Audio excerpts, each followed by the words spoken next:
16. Gadsimtā dažādās Eiropas valstīs, piemēram Vācijā, Šveicē, Anglijā, Skotijā un Skandināvijā, protestantu reformācija guva ievērojams panākumus. Taču Francijā tā tikai ar grūtībām attīstījās. Bija izcili reformatori francūži, piemēram Jānis Kalvins, taču kopumā katoļu baznīca spēja saglabāt dominējošo stāvokli. Un no 1516. līdz 1700. gadam protestanti tika vajāti. Viens no piemēriem ir Svētā Bartolomeja slaktiņš, kurā tika nogalināti daudzi tūkstoši protestantu.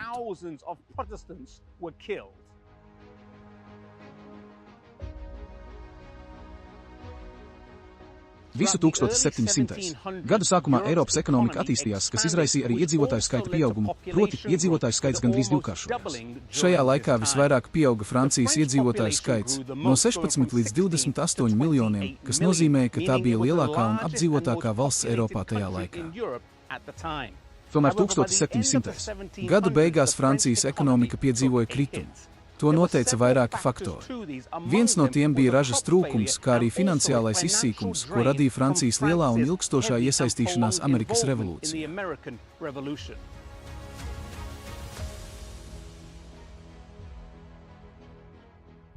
Vēl viens faktors bija hugenotu aizbraukšana 1685. gadā pēc tam, kad viņiem tika atņemtas daudzas pilsoņu tiesības. Šie vajātie protestanti deva ievērojumu ieguldījumu ekonomikā, un viņu probūtne tolaik bija milzīgs zaudējums. Protestantiem un ebrejiem tika liektas visas valsts tiesības. Arī bezdarbs bija sasniedzis visaugstāko līmeni, un plaisa starp bagātajiem un nabadzīgajiem turpināja palielināties.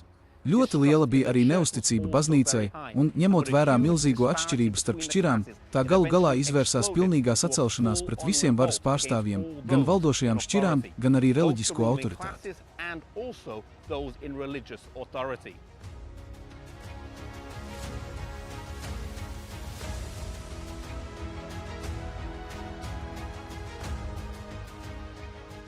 Apgaismības laikmets un zinātniskā revolūcija, ko vadīja tādi cilvēki kā Voltērs, Dekarts un Ruso, cita starpā izraisīja aizdomas par baznīcu un neusticību reliģijai kopumā. Tas notika tāpēc, ka reformācijas laikā Francijai vairāk nekā jebkurai citai valstī bija izdevies apspiest Bībeles lasīšanu. Katoļu baznīca saglabāja tādu ietekmi uz Francijas sabiedrību, ka reformācija nekad nebija spējusi salauzt.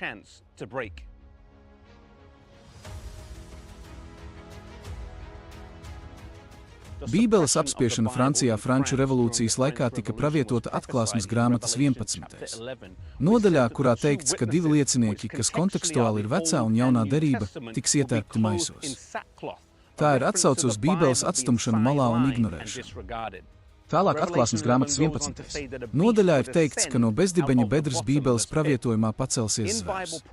Zvērs nozīmē tautu vai valstību, un šis zvērs celsies 1260 gadu pravietojuma beigās ap 1798. gadu. Atklāsmes grāmatas 11. nodaļā tālāk ir teikts, ka šī lielā pilsēta garīgi tiek saukta par Sodomu un Ēģipti.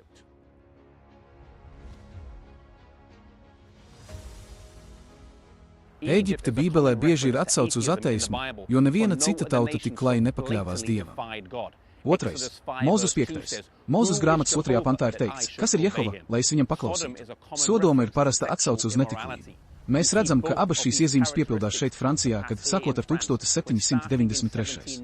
gadu, pirmo reizi izglītot vīriešu sapulce, kas pārvaldīja vienu no lielākajām Eiropas valstīm, sēžot ēkā aiz manis, vienprātīgi atteicās no ticības un dievības pielūgsmes.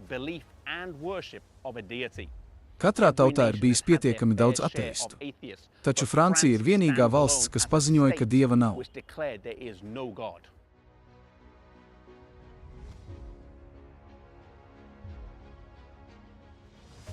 Nacionālā asambleja atcēla dievības pielūgsmi. Bībeles tika savāktas un sadedzinātas. Tika mēģināts atcelt 7 dienu nedēļas ciklu, kas aizsākās kopš radīšanas, un 1793. gadā to aizstāt ar 10 dienu nedēļu. Tomēr tas neizdevās. Revolūcija oficiāli sākās 1789. gadā ar Bastīlijas ieņemšanu 14. jūlijā. Bastīlija agrāk atradās šajā vietā, bet revolūcijas laikā, kad tika gāsts vecais režīms, tā tika sagrauta.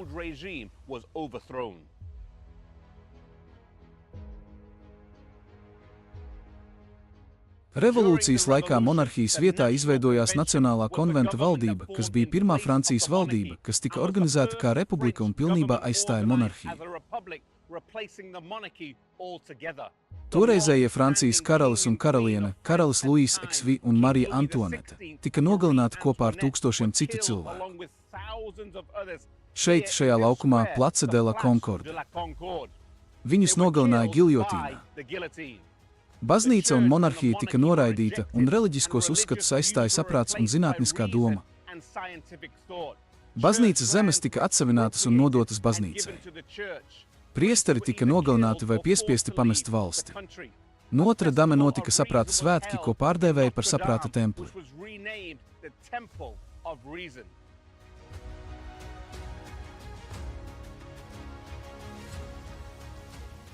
Franču revolūcija ir spilgta vēstures epizode, kurā mēs redzam lielo pretrunu starp Kristu un Sātanu. Labais un ļaunais izspēle. Franču revolūcijas mantojums turpina dzīvot ar ateistisko ticību, kas ir izplatīta gan Eiropā, gan visā pasaulē. Taču Bībeles mantojums gluži pretēji ir dzīvs.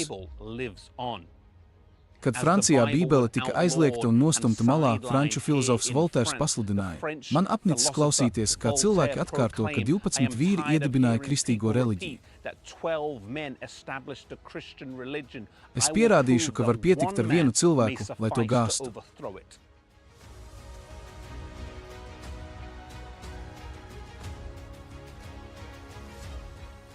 Daudzi ir dzīvojuši un miruši pēc viņa. Miljoniem cilvēku ir iesaistījušies karā pret Bībeli, bet tā joprojām ir spēcīga.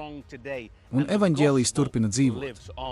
Lai mēs atceramies Jesajas 54. nodaļas vārdus: "Neviens ierocis, kas vērsts pret mani, nespēs gūt panākumus." Un Jesajas 40. nodaļas 8. pants: "Mūsu Dieva vārds paliek mūžīgi." Bībele jau sen ir pārdzīvojusi Franču revolūciju, un tās aktualitāte joprojām ir ārkārtīgi svarīga visos laikmetos, sabiedrībās un kultūrās. Ļaujiet mums to dārgi turēt un ļaut tās gaismai spīdēt mūsu dzīvē un mūsu kopienās, lai Jēzus tiktu pacelts un ieraudzīts.